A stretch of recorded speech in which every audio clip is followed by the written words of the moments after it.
We're learning about an incident that took place when former President Trump visited Arlington National Cemetery for a wreath-laying ceremony on Monday.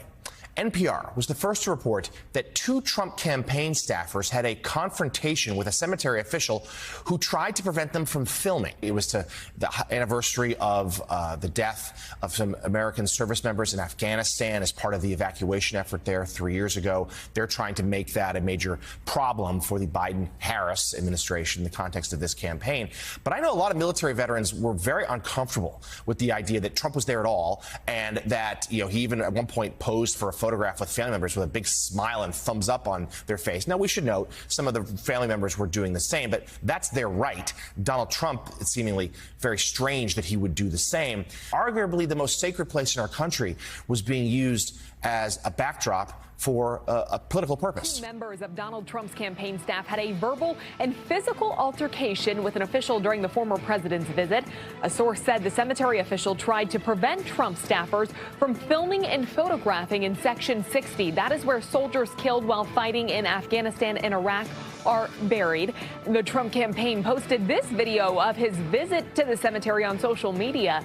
Some now criticizing the former commander-in-chief for using that visit as Donald Trump tarnished the sacred ground of Arlington National Cemetery, filming and posting campaign images taken from those hallowed grounds in violation of both the cemetery's rules and federal law. The Trump campaign is defending the candidate's Monday visit to Arlington National Cemetery, now being criticized for politicizing America's war dead on hallowed ground. It's disrespectful. It's not Disney World. It's Arlington National Cemetery, and it should be respected as such. The visit first drawing scrutiny after a reported altercation between campaign and cemetery staff. The Harris campaign calling it all a sad episode, saying Trump has a, quote, history of demeaning and degrading military service members. He was the last person in the room when Joe Biden pulled out of Afghanistan.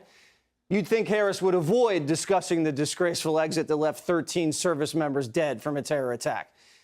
But over the weekend, the Harris campaign attacked Donald Trump for visiting Arlington National Cemetery to comfort Gold Star families who lost loved ones in the Abbey Gate attack, saying this: "It is not a place for politics." And yet, as was reported this week, Donald Trump's team chose to film a video there, resulting in an altercation with the cemetery staff.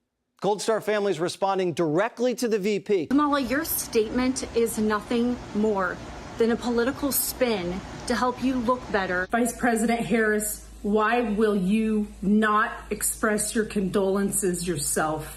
Why have we never heard from you? President Trump has been there for us. He's been a rock for us. These are the only memories we get to make with our son, and it is you who is playing politics and trying to detract from our memories made that day. Harris's post on X, she says, "Let me be clear.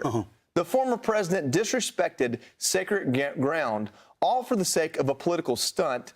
This is nothing new from Donald Trump. This is a man who has called our fallen service members suckers and losers and despairs Medal of Honor recipients.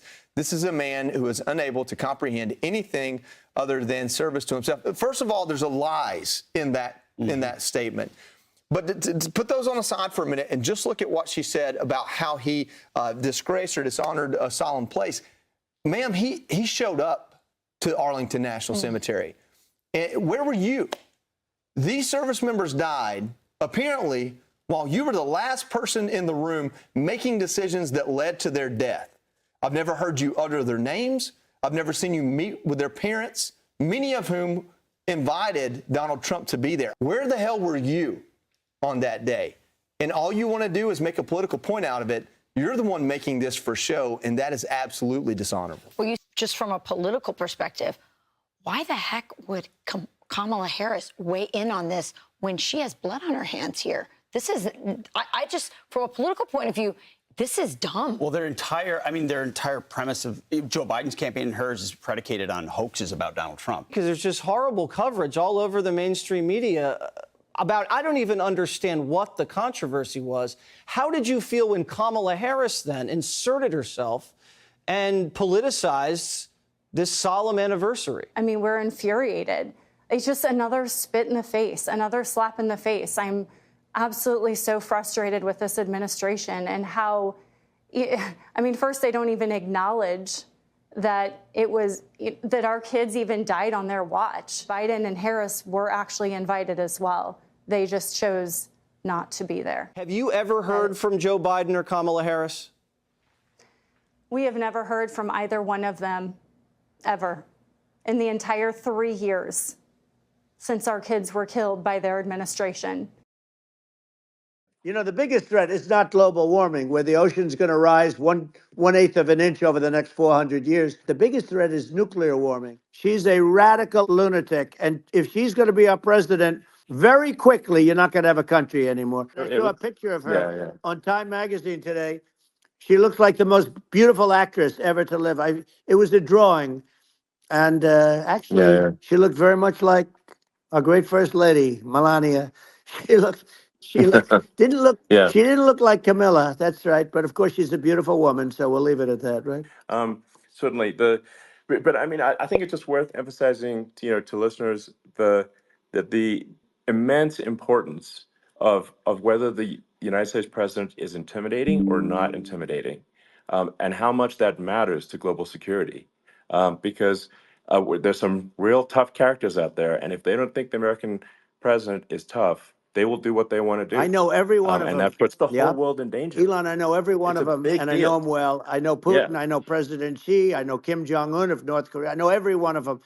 People will say, oh, this is terrible. I'm not saying anything good or bad. They're tough, they're smart, they're vicious. These are tough people at the top of their game. And when they see a Kamala or when they see Biden, Sleepy Joe, they can't even believe it. They can't believe this happened. We have numerous places that could end up in a World War III right now for no reason whatsoever. I think you're right. I think people underrate the risk of World War III, global thermonuclear warfare. It's game over for humanity, and it's something that people have. I think after the end of the Cold War, people have become complacent about, but they actually have forgotten that there are currently a lot of nuclear missiles that have targeting parameters for the United States from other 100%. countries. Spending sensible, and so the country lives within its means, just like a The person does. waste is incredible, and nobody negotiates prices. Well, you're the greatest cutter. I mean, I look at what you do. You walk in and you just say, "You want to quit?" They go on strike. I won't mention the name of the company, but they go on strike, and you say, "That's okay. You're all gone." I mean, I think it would be great to just have a government efficiency commission that takes a look at these things and just ensures that the taxpayer money, the taxpayers' hard-earned money, is spent in a good way. And I'd be happy to help out on such a commission. I'd love if it were formed.